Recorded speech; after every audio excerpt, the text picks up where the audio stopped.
প্রশ্নটার উত্তর দিই যে পিসি প্লেয়াররা সেরা না মোবাইল প্লেয়াররা সেরা।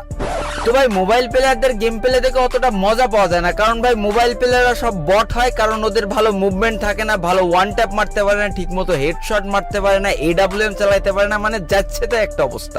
কিন্তু ভাই পিসি প্লেয়ারদের খেলা দেখে যে লেভেলের মজা পাওয়া যায়, ওদের যা মুভমেন্ট থাকে আর ভাই ওরা যা ওয়ান ট্যাপ মারতে পারে আর যে লেভেলের AWM চালাইতে পারে না, এই জন্য ভাই যুগে যুগে যত পুরো প্লেয়াররা এসেছে সব কিন্তু পিসি প্লেয়ার, কেউ কিন্তু ফোন প্লেয়ার না। আর এই কথাগুলো যারা বলে না তারা আসলে একটা বোকাচোদা।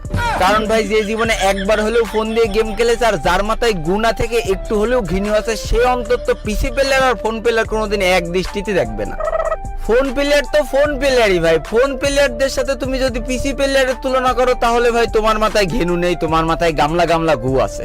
ফোনে শালা ফোন দিয়ে খেলার সময় মাত্র 2টো আঙুল দিয়ে সব কটা বাটন কন্ট্রোল করা লাগে, আর পিসি দিয়ে 10 আঙুল দিয়ে কন্ট্রোল করে ওয়ান ট্যাপ মেরে তুমি আমার বালের প্লেয়ার হইছ। শোনা আমার পিসি প্লেয়ার হয়ে ফোন প্লেয়ারদের সাথে মুভমেন্ট দেখে ওয়ান ট্যাপ মারতে খুব ভালো লাগে। বিশ্বাস করো তুমি ফোনে এসে ওই প্লেয়ারের সাথে অন ভার্সেস অন খেলো, পাশা জাঙ্গিয়া ফুটো করে ছেড়ে দেবে।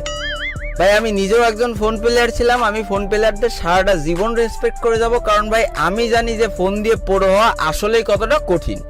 আর যারা বলে ভাই সব ভালো ভালো প্লেয়ার, ভালো ভালো ইউটিউবাররা সব পিসি প্লেয়ার, ফোন প্লেয়াররা ভালো প্লেয়ার হতেই পারে না, তারা বলবো সবে সবে দুধে দাঁত উঠেছে।